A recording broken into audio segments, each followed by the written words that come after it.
People who have personally caught a predator, what did you do to them? My little sister was groomed and assaulted by a 41-year-old man when she was 11.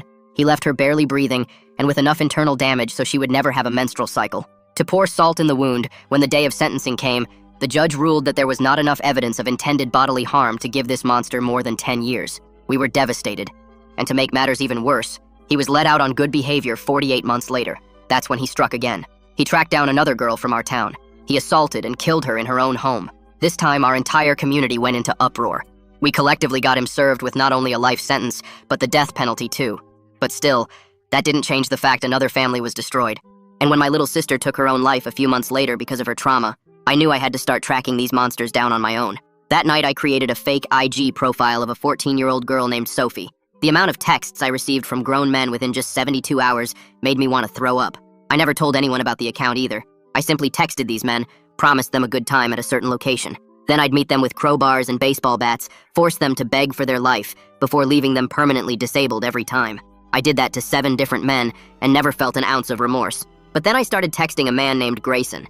He was very apprehensive about Sophie at first, saying he knew it was wrong, but it felt so right. Right around this time is when I noticed my older brother started acting strangely. He was 24 and had never been in love, but was suddenly smiling at his phone like a giddy teenager.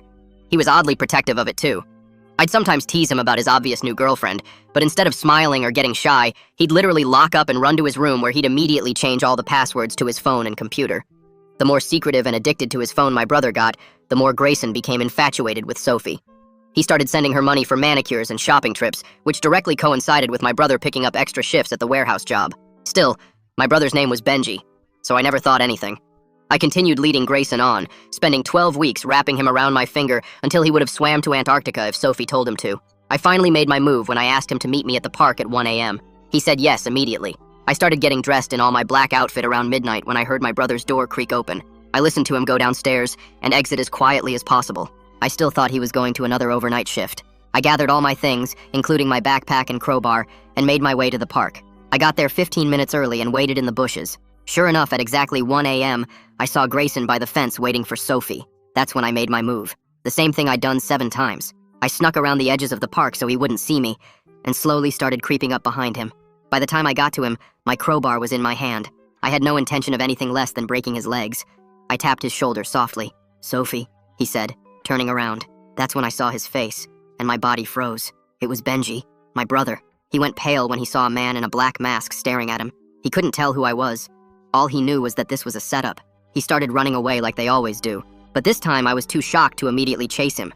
I couldn't even process anything. I felt my body just take off after him. I eventually tackled him to the ground, where we ended up wrestling, and he stopped fighting after I pressed the crowbar against his neck. It was obvious he still didn't know who I was. I remember looking at him crying for mercy. That's when I just broke down sobbing. "How could you?" I yelled louder than I've ever yelled. He recognized my voice instantly. Jacob?" He stammered out through tears. I ripped my mask off, and we stared at each other for what felt like forever. His hands started shaking, and he was hyperventilating. I remember hitting myself, convinced this was just a bad dream. But the more blood that poured out of me, the more I was forced to face the truth. My brother was one of them. I wrapped my crowbar around his neck, and his eyes burst open. Not out of fear, but like he was surprised I was actually hurting him. "I'm your brother," he said, gurgling his words. "You can't do this to me." I let go out of pure disbelief. He started talking about family loyalty and sticking together, and I just punched him. I couldn't take it. When he was on the ground again, I started screaming about our little sister. How she took her life because of monsters like him. That's when he said it. "How is any of that my fault?" He said it with a straight face. I remember losing it. I started wailing blows over and over, and when I was done, his jaw and his nose were both broken. I stood him up by his collar and told him one thing. "We're going back to the house, and you're gonna tell Mom and Dad what you did." 10 minutes later, we were at their door. "Hey, Mom, Benji has something to tell you." Mom's face went completely white the second she saw Benji's broken nose and the blood all down his shirt. Her hand flew to her mouth, and she took a step back into the doorway while Dad appeared behind her, his eyes going wide as he looked between me and Benji. "What the hell happened?" Dad's voice came out sharp and confused. I pushed Benji forward a little bit, not hard, but enough to make him stumble toward them. "Benji needs to tell you what he's been doing online." The words came out flat and cold. Benji tried to talk through his busted jaw, the words coming out all wrong and mushy. "It's a misunderstanding. Jacob attacked me for no reason." Mom reached out toward him, but I stepped between them, blocking her path. "No, you need to hear this first before you comfort him." Dad pushed past both of us and grabbed Benji by the shoulders, looking at his injuries up close. Someone better start explaining right now. His voice kept getting louder with each word. I pulled out my phone and held it up. Benji's been sending money to someone he thought was a 14-year-old girl named Sophie, and he went to meet her at the park at 1 in the morning tonight. Mom's legs seemed to give out and she had to grab the doorframe to stay standing. No, that can't be right. There's some mistake. Tears were already running down her face. Benji tried to say something about how he was just talking to her, that nothing bad happened, but the words came out all garbled through his broken teeth and swollen lips. I opened the screenshots on my phone and shoved it toward Dad. Look at these. 12 weeks of messages, hundreds of dollars in transfers, everything. Dad's hands started shaking as he scrolled through message after message, his face getting redder with each swipe. Mom had to sit down right there on the porch steps, her whole body shaking. "We need to call the police right now," Dad said, already reaching for his phone. Mom grabbed his arm and pulled it down. "Please wait.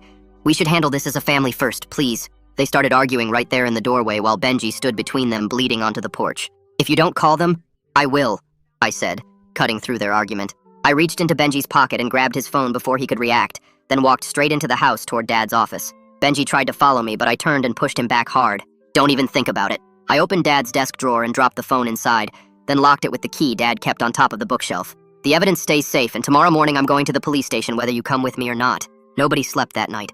Not for a single minute. I could hear Mom crying through the walls, these deep, broken sobs that went on for hours. Dad paced downstairs all night, his footsteps going back and forth across the living room floor.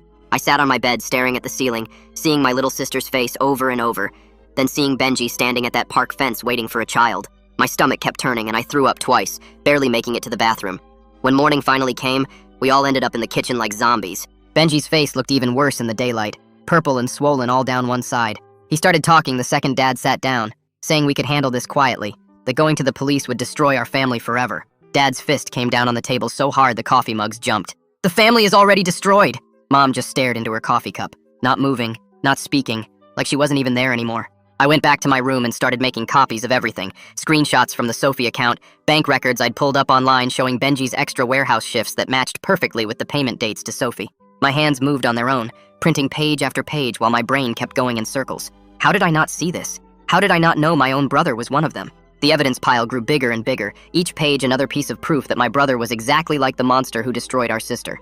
I organized everything into folders, one for the police, one for backup, one to keep at home. The printer ran out of ink halfway through, and I had to dig through Dad's office to find more, my hands shaking the whole time. Each screenshot showed Benji getting bolder, the messages getting worse, him talking about what he wanted to do when they finally met. My stomach heaved again, but nothing came up this time. I could hear Mom and Dad arguing downstairs about lawyers and family reputation and what the neighbors would think. None of that mattered anymore. What mattered was stopping Benji before he found a real 14-year-old girl, before some other family ended up like ours. I kept printing and organizing, the mechanical work the only thing keeping me from completely losing it. Mom knocked on my door around noon and came in without waiting for an answer, her eyes red and puffy from crying all morning.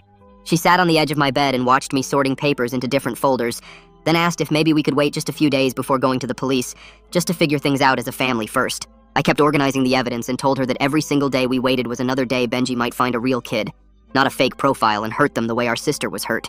She completely broke down then, sobbing so hard she couldn't breathe, and I had to help her to the bathroom where she threw up twice before collapsing on the floor. I left her there crying and went back to my computer, searching online for information about reporting these kinds of crimes.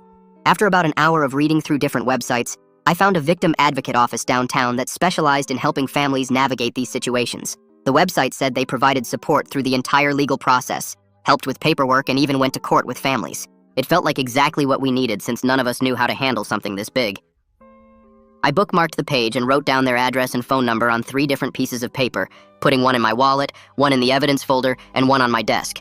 That evening after dinner, which nobody really ate, I went back to my room and started printing out all the chat logs between Benji and Sophie. I organized them chronologically, starting from the very first message where he said he knew it was wrong but couldn't help himself. Reading through them again made my stomach turn as I saw him describing in detail what he wanted to do to Sophie when they met. The reality of who my brother really was hit me in waves. First nausea that had me running to the bathroom, then rage that made me punch my wall so hard I left a hole. Page after page showed him getting bolder, talking about taking her places, buying her things, making her feel special before they did things she might not understand yet. I had to stop 3 times to go outside and breathe because the words on those pages were coming from someone I'd grown up with, shared a house with, trusted completely. When I finished organizing everything, I had a stack of papers 2 inches thick showing 12 weeks of grooming behavior. I found Benji alone in the garage later that night, sitting on Dad's workbench and staring at nothing. I confronted him about the money he'd sent to Sophie, holding up the bank records that showed every transfer. He insisted Sophie said she wanted the money for shopping and nails, like that somehow made it okay to send hundreds of dollars to a 14-year-old. His complete lack of understanding that she was supposed to be 14, that sending money to a child for any reason was wrong, made me realize he genuinely didn't see what was wrong with his actions. He kept saying she asked for it, she wanted it, she was mature for her age, all the same sick justifications I'd heard from the other men before I broke their legs. I wanted to hit him again, but instead I just left him there in the garage and went back to my room. I opened my laptop and logged into the Sophie Instagram account one last time, taking final screenshots of everything before starting the deletion process. After backing up every single message, photo, and interaction to 3 different drives, I went through the steps to permanently delete the account. Watching Sophie disappear felt strange, like I was erasing a person even though she never existed. The fake profile that started as revenge for my sister had exposed the monster living in our own house, sleeping down the hall from me. Part of me felt guilty about the deception, about pretending to be a kid to catch these men, but that guilt was nothing compared to knowing what Benji would have done if Sophie had been real. Before going to bed, I wrote a note on a piece of paper and left it on the kitchen counter where everyone would see it in the morning. The note said I was going to the police station at 9 a.m. tomorrow morning to file a report about Benji's online activities. I made it clear this wasn't a threat or a negotiation or something we were going to vote on as a family. This was simply what was going to happen, with or without their support. The next morning, I woke up at 7 a.m. and got dressed in clean clothes, making sure I looked presentable and serious. I drove downtown to the victim advocate office first, arriving right when they opened at 8 a.m. The receptionist gave me some forms to fill out and told me someone would be with me soon. Raylan Moore came out 15 minutes later, a woman in her 40s with kind eyes and a calm voice. She took me to her office and explained my rights as someone reporting a crime, what to expect from the legal process, and how their office could support me through everything. She was professional but warm, making me feel less alone in this nightmare for the first time in days. She gave me her card and said she could come with me to the police station if I wanted, which I immediately accepted. We walked the 3 blocks to the police station together, and she helped me navigate the front desk, asking specifically for someone who handled online predator cases. Detective Joel Vickers came out 20 minutes later, a tall man with gray hair who looked like he'd seen too much. He took us to an interview room and I handed over all the evidence I'd organized, the folders thick with screenshots and bank records. He reviewed the pages slowly, focusing on the screenshots where Benji acknowledged Sophie's age multiple times, saying things like 14 was the perfect age and that she was so mature for 14. Detective Vickers nodded grimly as he took notes, occasionally asking me to clarify dates or explain certain messages. After going through everything, Detective Vickers looked up and said there was clear, probable cause for multiple charges based on the evidence. The money transfers to someone Benji believed was a minor were especially damaging, along with his attempts to meet her in person. He explained they'd need to get a warrant for all of Benji's devices to look for additional evidence or other potential victims, which made my blood run cold thinking there might be real kids out there he'd contacted. I used the station phone to call Dad and tell him I'd made the official report. I could hear Mom sobbing in the background, these broken sounds that cut through the phone line. Dad said they would support whatever needed to happen, even though his voice sounded hollow and defeated, like someone had sucked all the life out of him. 3 days passed where I barely left my room except to eat and use the bathroom. My phone buzzed while I was staring at the ceiling and Detective Vickers' name popped up on the screen. I answered and he told me the warrant for Benji's electronics got approved by the judge that morning. He said once they served it, everything would get real fast and asked if I was ready for that. I told him yes, even though my hands were shaking. He said they'd go to our house that afternoon while Benji was at work. I hung up and went downstairs where Mom was sitting at the kitchen table looking at old photo albums. She'd been doing that a lot lately, staring at pictures from when we were kids. I told her the police were coming to search Benji's room, and she just nodded without looking up. Around 2 o'clock, 3 police cars pulled up outside, and Detective Vickers knocked on the door with 4 other officers behind him. Dad let them in and showed them to Benji's room while Mom watched from the hallway. She looked like she'd aged 10 years in just 1 week. The officers put on gloves and started bagging Benji's laptop, his tablet, 2 old phones from his desk drawer, and a bunch of USB drives and external hard drives. They took pictures of everything first and made Dad sign papers saying what they took. One officer found another laptop under Benji's bed that even Dad didn't know about. They loaded everything into evidence bags and boxes, carrying them out to their cars while our neighbors watched from their windows. Mrs. E. Henderson from next door was standing on her porch pretending to water plants that were already soaked. The whole search took about an hour, and when they left, Mom went to her room and didn't come out for the rest of the day. 4 days went by before Detective Vickers called again. I was eating cereal when my phone rang and his voice sounded grim. He said their tech people found a lot on Benji's devices. There were more explicit messages, more payment records going back months, and worst of all, evidence he was talking to other profiles that might be real kids. My cereal turned to paste in my mouth, and I had to spit it out in the sink. He said they found at least 3 other Instagram accounts Benji was messaging, all claiming to be young girls between 12 and 15. The payments totaled over $8,000 across different apps like Venmo, Cash App, and PayPal. I threw my bowl in the sink so hard it cracked. The next morning, Benji showed up at the house with a woman in a gray suit who introduced herself as Cara Espinoza, his lawyer. She sat in our living room and told my parents I'd entrapped Benji, and that would get the whole case thrown out. Detective Vickers had warned me she might try this, so I called him right there in front of her. He was at the house 20 minutes later and explained that entrapment only applies when law enforcement does it, not private citizens. He said what I did might be ethically questionable, but it didn't invalidate the evidence of Benji's crimes. Espinoza's face got tight, and she whispered something to Benji before they left. That same afternoon, Raylan Moore called and asked me to come to her office. I drove there and she sat me down with a serious look on her face. She told me I needed to stop all vigilante activities immediately if I hadn't already. She said if I kept going after predators on my own, it could complicate Benji's case and maybe even get me arrested. She said the defense could use it to paint me as unstable or violent, which would hurt the prosecution. I promised her I was done with all that, and I meant it. I felt too tired and empty to even think about hunting anyone else. A week later, Detective Vickers called with more news. The forensic analyst had recovered deleted conversations from Benji's computer, stuff he thought was gone forever. There were detailed plans to meet at least 2 other young profiles, including addresses and times. One conversation had Benji describing exactly what he wanted to do when they met, and I had to hang up because I was going to throw up. I ran to the bathroom and dry-heaved over the toilet while Dad knocked on the door asking if I was okay. The scope of what my brother had been doing was so much bigger than just Sophie. He'd been hunting kids for who knows how long. Mom couldn't take it anymore and packed a bag the next day. She said she was going to stay with her sister in the next town over because she couldn't be in the house where Benji lived. She hugged me before she left, but it felt hollow, like she was just going through the motions. Dad started picking up extra shifts at his job, leaving before sunrise and coming home after dark. The house felt empty with just me rattling around in it. I started sleeping on the couch because going upstairs meant walking past Benji's room. Raylan gave me a referral to see Marshall Knox, a therapist who specialized in family trauma and violence. His office was in a small building downtown, just a regular room with 2 chairs and a desk. Our first session, I sat there for 20 minutes without saying anything while he waited patiently. When I finally started talking, I could barely get the words out about what I'd done to those 7 men. I told him about the crowbars and baseball bats, about leaving them broken and bleeding. He didn't judge me or look shocked, just nodded and took notes. We spent 3 sessions before I could even mention finding out about Benji. During our 4th session, Marshall asked me what scared me most about this whole situation. I told him I was afraid I might be capable of becoming like the men I hunted. He helped me see that the violence I'd inflicted in the name of justice had left its own scars on my psyche.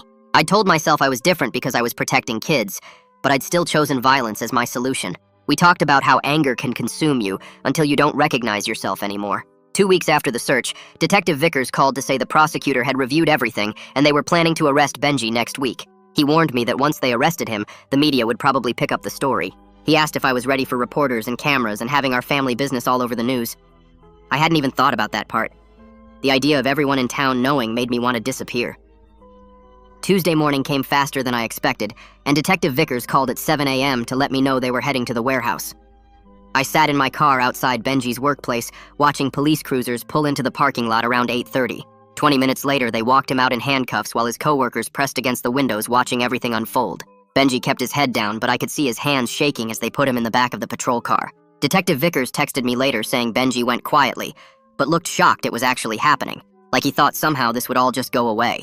The arraignment happened 3 days later at the courthouse downtown, and I sat in the back row watching Prosecutor Hudson Silva read out the charges. Online solicitation of a minor, transfer of funds for illegal purposes, attempted child endangerment.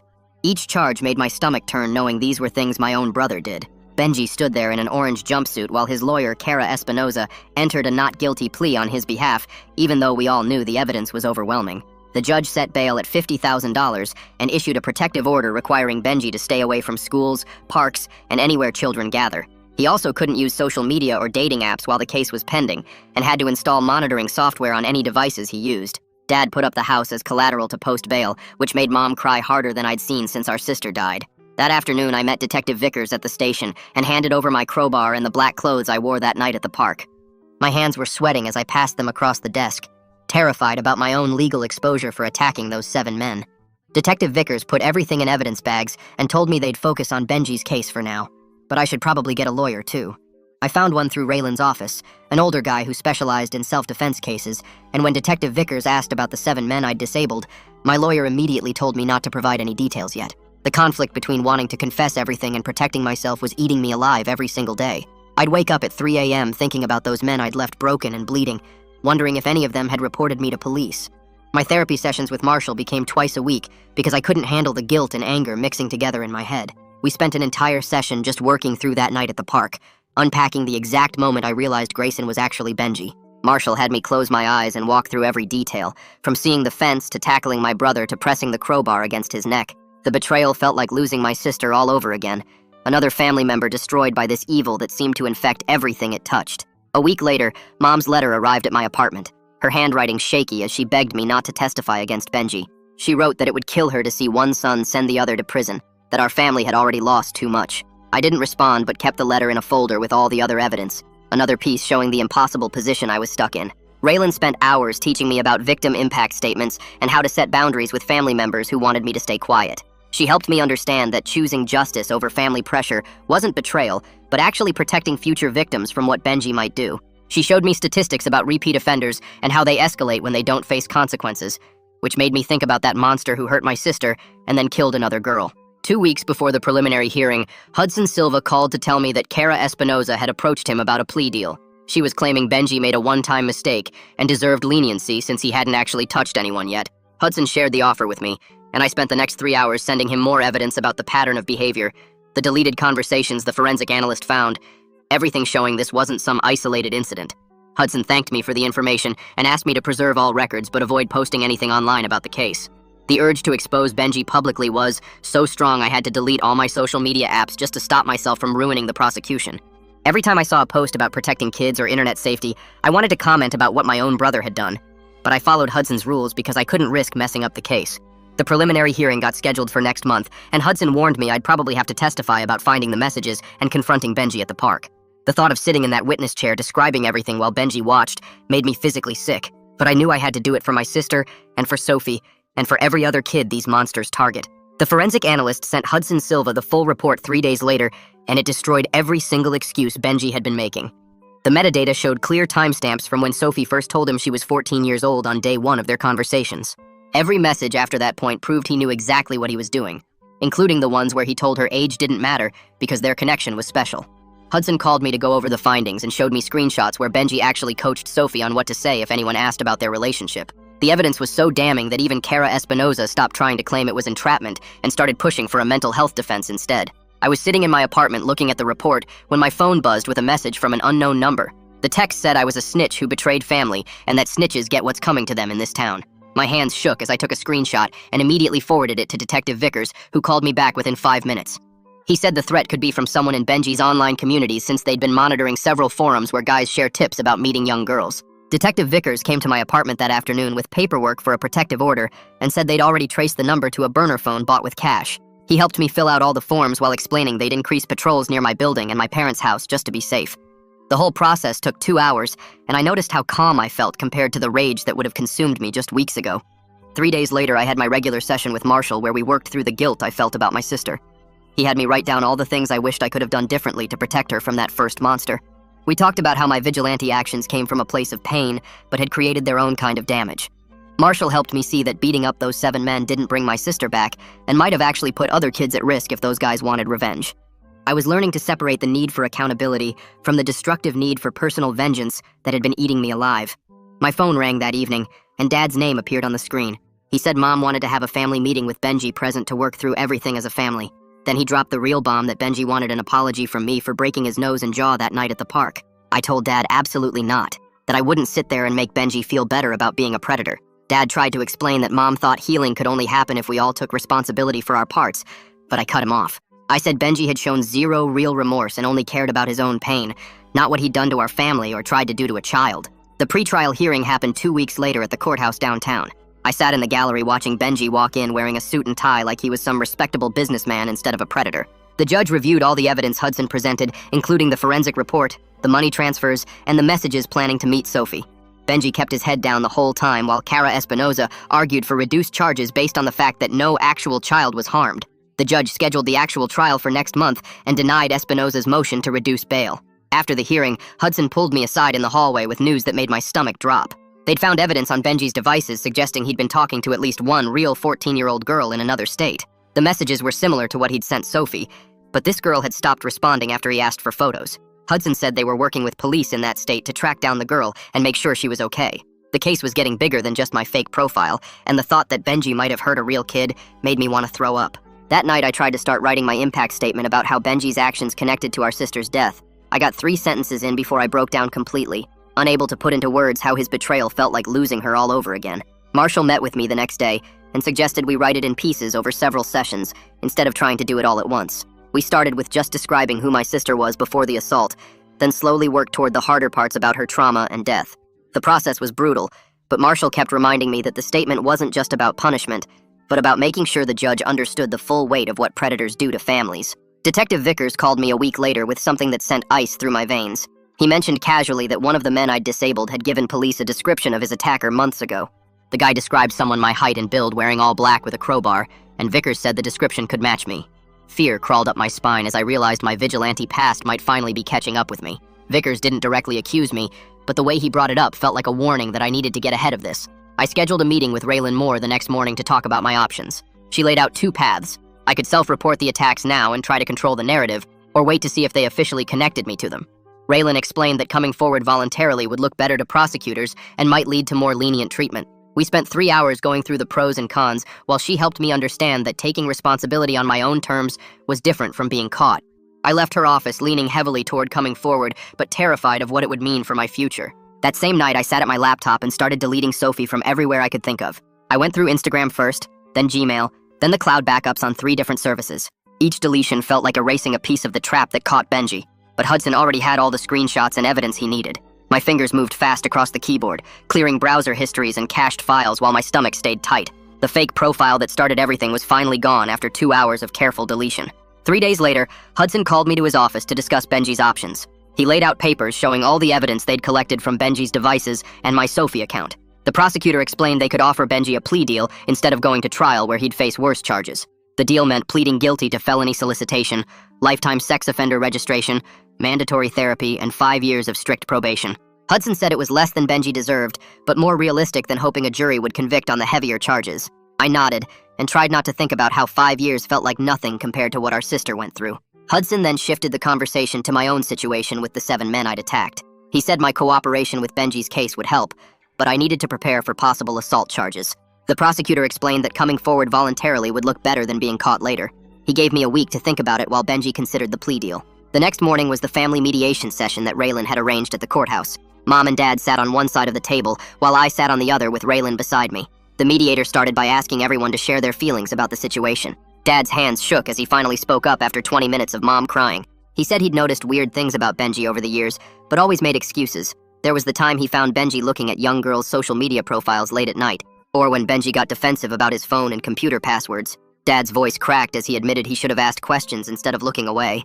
Mom couldn't stop sobbing as she listened to Dad list all the warning signs they'd ignored. I sat there feeling the weight of being the one who forced everyone to see what they'd been avoiding. The mediator helped us talk through boundaries and next steps, while Mom kept asking how she failed as a mother.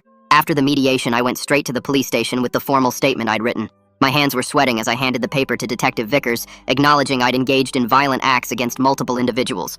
I didn't provide specific names or dates yet, just admitted to the attacks in general terms. Vickers read it slowly, then looked up and said this was the right thing to do.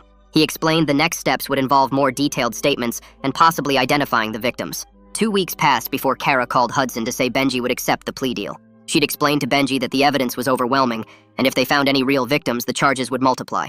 Benji finally understood he had no chance at trial and agreed to plead guilty to avoid worse consequences. Hudson called me immediately to let me know, and I felt nothing but a deep, hollow ache in my chest. There was no satisfaction in winning, because it meant accepting my brother really was a predator. The sentencing hearing was scheduled for the following month at the county courthouse. Marshall helped me prepare my victim impact statement over several therapy sessions, working through each painful paragraph. When the day came, I stood at the podium with shaking hands holding my statement. I talked about our sister first, describing who she was before the assault destroyed her childhood. Then I explained how her suicide wasn't just from one predator, but from a world that kept producing them. My voice shook when I connected Benji's actions to perpetuating the same cycle that killed our sister.